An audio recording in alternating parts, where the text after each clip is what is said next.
order for Eldians to fight back. What's more is that these Titans were alive. As I explained earlier, they could awaken and kill indiscriminately if enough sunlight were to hit them. So he left real deal Titans in the wall, and what's even more than that, Ishiyama confirmed that there were real people as Colossals, meaning Carl Fritz must have turned millions upon millions of Eldians into Titans for something he did not want to happen, nor would logically do based on his motivations. Basically, we have coded writing.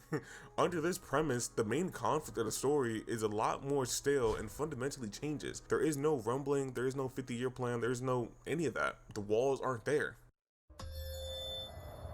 Even more founding Titan nonsense. This will tie into a future plot hole we'll cover, but in short, Grisha taking the founder is impossible.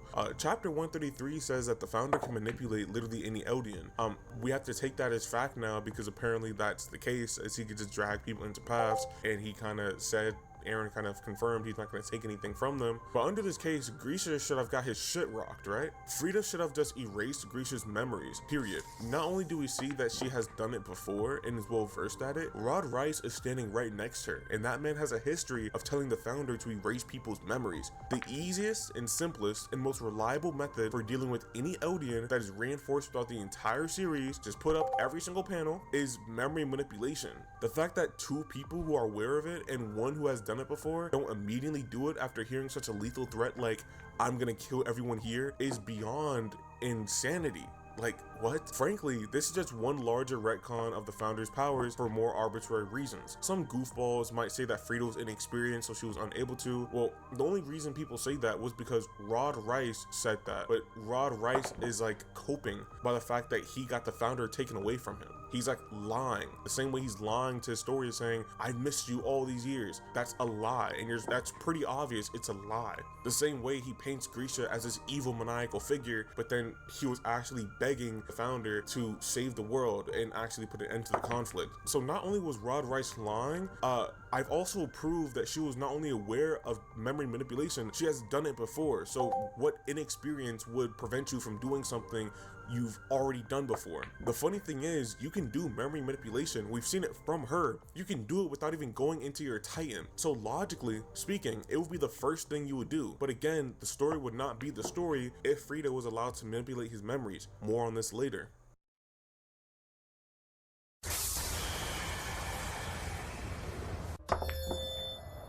This one is pretty simple somehow. We all know the rumbling started, and then around 2 days later, the Alliance finally started chasing it. However, the rumbling was stated to be faster than a galloping horse, which is basically around female Titan running speed. So faster than the fastest running Titan we've seen.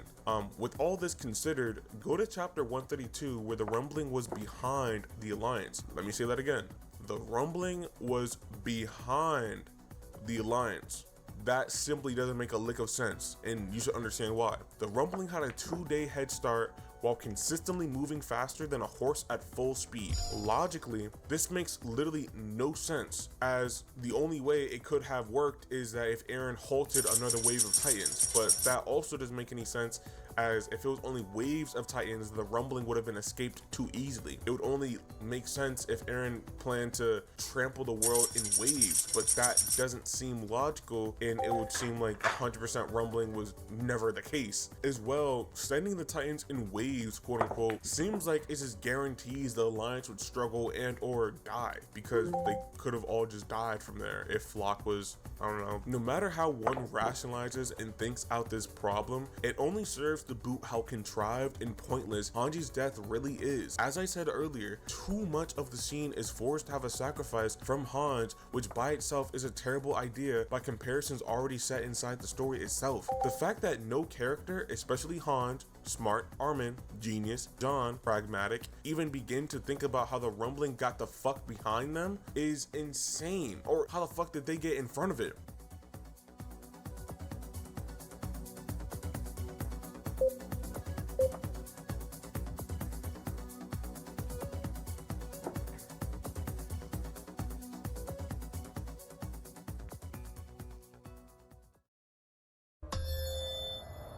This is another problem, more contentious, and I'm willing to partially concede for the sake of drama and engaging storytelling and the like. But one of my favorite aspects of Isayama's writing style is how he's kind of like a 23-year-old woman from Miami. Nothing is free. What do I mean by that exactly? Isayama doesn't give characters anything without having a certain caveat. Eren gains Titan abilities, but he can't control them. The scouts find the basement, but they're in a deeper conflict than ever. I especially liked how this was applicable to the founding Titan. You needed royal blood, and then you needed to also bypass the vow renouncing war. But there's the problem. The author had to write a solution to the vow. He doesn't, however. Zeke is able to use the founding Titan's powers indiscriminately, and all he says is, yeah, I'm different. Zeke says that he spent a long time in paths and therefore learned how to nullify it.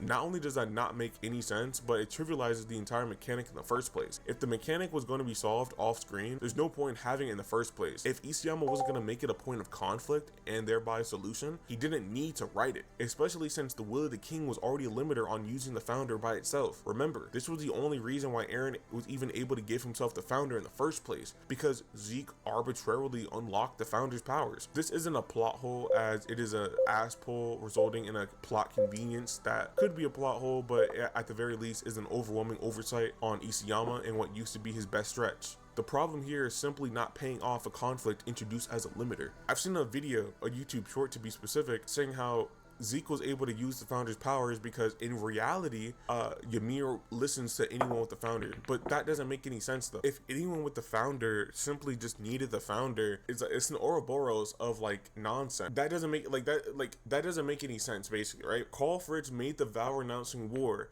but then all you needed to negate the vow renouncing war was the founding Titan itself. Meaning it doesn't make any sense to get the vow renouncing war in the first place. So the answer and quote unquote solution that people give doesn't make any sense. It's literally begging the question, because you can't use the founder because of the vow renouncing war. Hey, but if you have the founder, then the vow renouncing war doesn't matter. Like, you see what I'm saying?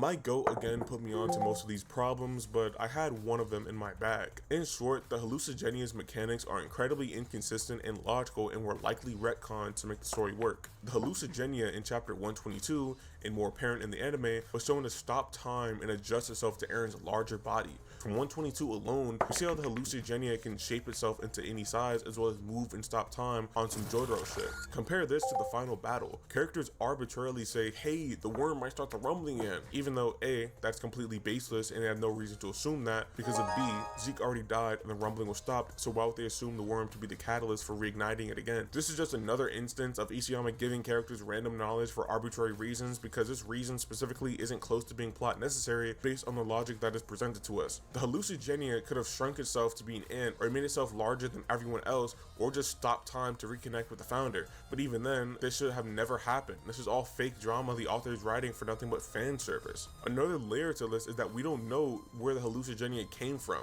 We just know that it's like a space entity, creature, whatever, and we don't know where the fuck it went afterward. It just Titans end and then boom, it's over. Reiner holding it back seems entirely illogical, and the hallucigenia just spawns in Titans just for like the sake of like fan service and like, hey, there's drama and stakes, let's kill Eren now. Like it's all so ham-fisted, poorly presented, and nonsensical. As we know, Zeke woke up different shifters in the— oh my fucking god, I gotta put this at the beginning. As we know, Zeke woke up different shifters in the world of paths. The mechanics of this are really never explained, nor is it fitting for the AOC world to just have people come back after being dead for 20 years, but whatever. The fact is, the lineup of friendly shifters we see like Kusaver, Ymir, and Marcel do not make sense in story and is simply there for the audience. There is no connecting through line for these shifters. Zeke never met Kruger and Ymir, likely at least, and Zeke also got his Titan way before any of the other warriors, meaning he would have knew other warriors before Marcel, Reiner, Bertolt, etc. However, we don't see a single Kusaver era shifter. Why do you think that is?